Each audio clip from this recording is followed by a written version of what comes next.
Hello and welcome. In this video, we are going to be learning how to type exam questions, especially questions that are so difficult to type because of those that don't know the essential tools to use, like questions that.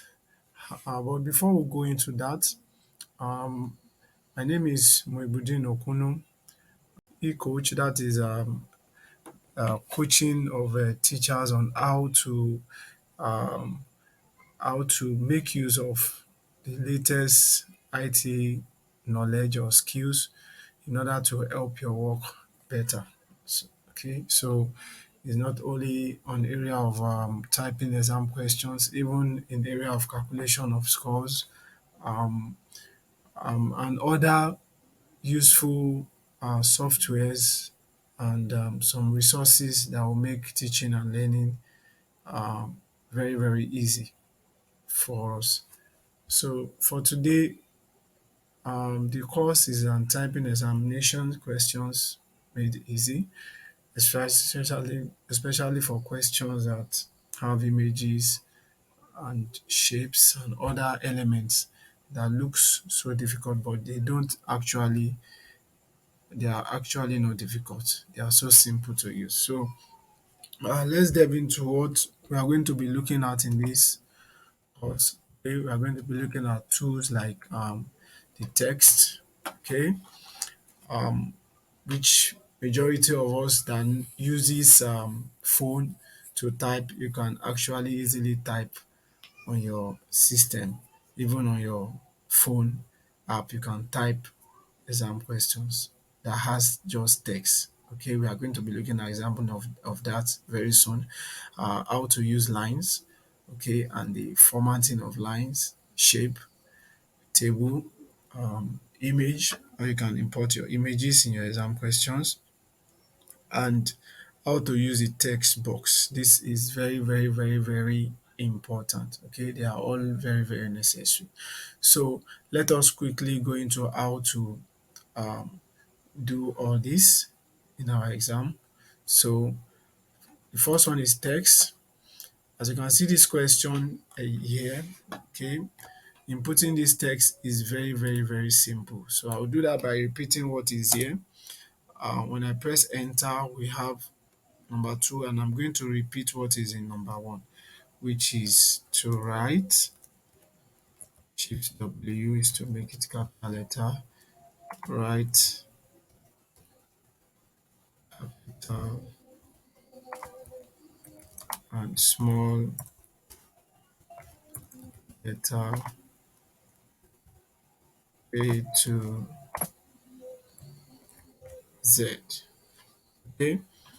Now let me highlight the first one and delete it. So, and for this, the children will need lines for this, just as this one too. Vowel letters are going to write in this line, on this line. So how are we going to put in the lines that they are going to answer these particular questions? We are going to have 26 lines there. So that takes us to our next um work, which is what? Line. All right. So how do we bring in line into our work? So all we need to do is come to the home tab. Okay, come to the home tab, and this is the home tab. We go to insert. So go to insert. Under insert, this insert menu here. Under here, we come to shape, and the first one here is text box. We are not there yet. We are going to line. So when you click on line, you can see that my cursor has changed to this dark cross. So I can draw my line. So I need a straight line. If you want the line to be straight, you hold down shift, then you left click and drag until you are comfortable with the length of your line. So here I have this line here. Okay, as soon as I draw a line or a shape, you can see this particular menu is not here before. Let me go back, let me undo. You can see what we have here. These are the only menu we have here. But as soon as I insert a shape, okay, Let me hold down shift again, because if I didn't hold my shift and I just draw the line, you can see it's going to be free, and it will be somewhat difficult for you to like get a straight line by yourself. You have to be careful in that. So holding down your shift, you see, is going to help you like auto straighten the line. So as soon as I create a line or a shape, you can see this additional menu popped up, okay, which is format, which we need that to change the look of our line.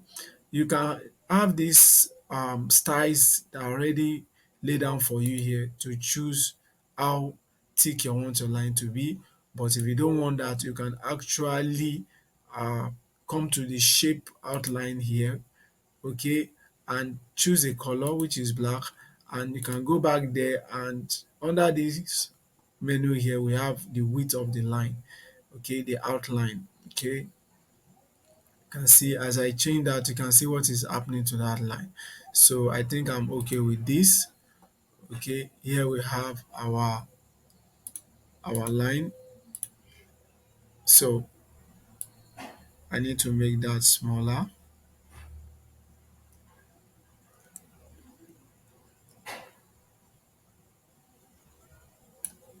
Need to make that.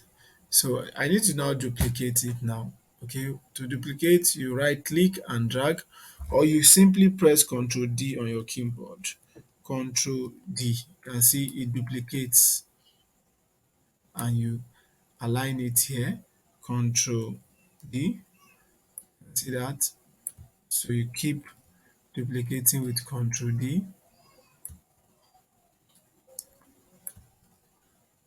You see, until you have the number of lines that you want. You see that? So in order for this not to go outside the printable area, you're okay with this, or you make the line smaller. So in order, you can see that there are some inconsistency in the arrangement of this. They are not straight, and the spaces between them are not equal. So what you need to do is this. So you select all of them. So when you click the first one, you hold down shift, click the next one, click the next one. Make sure that this arrow, you can see this arrow here, make sure it comes up before you click. Okay, select this, select this. Then you can go to format. Under format, you come to align. Okay, now we are going to align the top. You can see the straight line there. So when I click it, you can see that they are now aligned together. Now I want equal spaces to be between them. So come to that align. Now you come to distribute. Okay, so here you distribute horizontally, here you distribute vertically. Now we need to distribute horizontally. That is the spaces between them. You can see now we have that. You can as well group it. Okay, instead of selecting them one after the other, the next time you need them, you will need to do that. Just click on group. Now they are together. So when I try to move this now, the lines are moving together. All right. So even as they are together here, I can select just one of them. You can see that one of them, and I can right click and drag to duplicate one of them out. But when I do that, that one I duplicated out will still be part of the entire shape. See, let me move the entire shape. They are still together. Can you see that? And you can as well, let's make more spaces downwards. So we can actually duplicate this, okay, by pressing Ctrl D again. You can see that this is how you have your multiple uh, lines. And for those of you that don't want to use this line, but there are some cases you will need this line, so you need to know how to construct this line. But in some cases, you may not use line, and you may use something like broken lines like this, like something like this, using your full stop to create these dotted lines like this. Okay, you press your tab key to make space again. You see that? Press your tab key to make space again. Your tab key to make space again. Some actually use this to create their lines. Whatever you are comfortable with, okay, you can easily. use whatever you are comfortable with. So now on our next, we have creating a shape. Okay, we want to create shape. So when we are bringing in shape, okay, um, let's look for a question with shape. I think we have that here.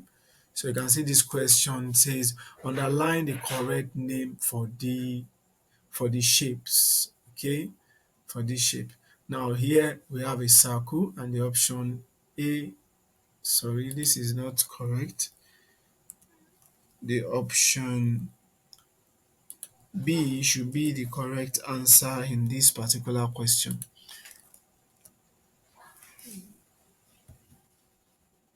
So this is actually option D.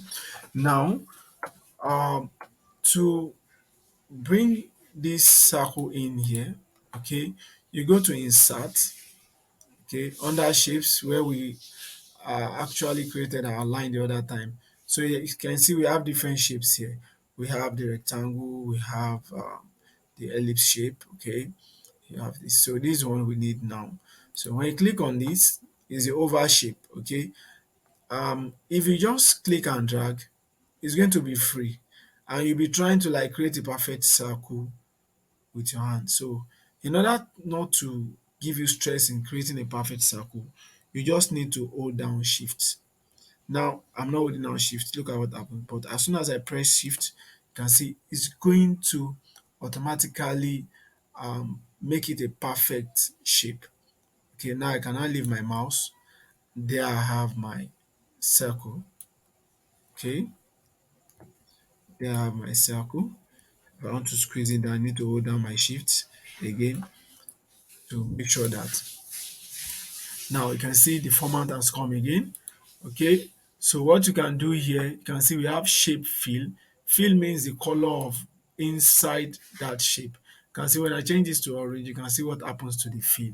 And in some cases, you don't need any color at all. You just come to no fill. All right. Now the next thing we have there is shape outline, which is the outer line of the shape. Okay, the outer line of the shape. Now you can see the color is blue. You can come here and change it to whatever you want. Now is red, and for most of us that print out in black, you're actually going to go for black. And you can as well increase the width of the circle here. You can see that whatever you are comfortable with, you can actually do that here. So that is how you bring in your ellipse shapes. Let's go for one more shape. I can easily delete this. Press the delete key on my keyboard. Okay, so here I have my shape. How do we make a triangle? In this case, you go to insert again under shapes. Here we go. Here is the triangle. So you click on it. So remember again, if you don't hold down your shift, you can actually create any kind of triangle you want, depending on how you want it to look. But if you want a perfect um, triangle, you hold down your shift key and it's going to like make it perfect for you. So I have this, so I can do away with this and go to format again. The fill is no fill, depending on what you want. And but in this case, we don't need any fill. And click on this.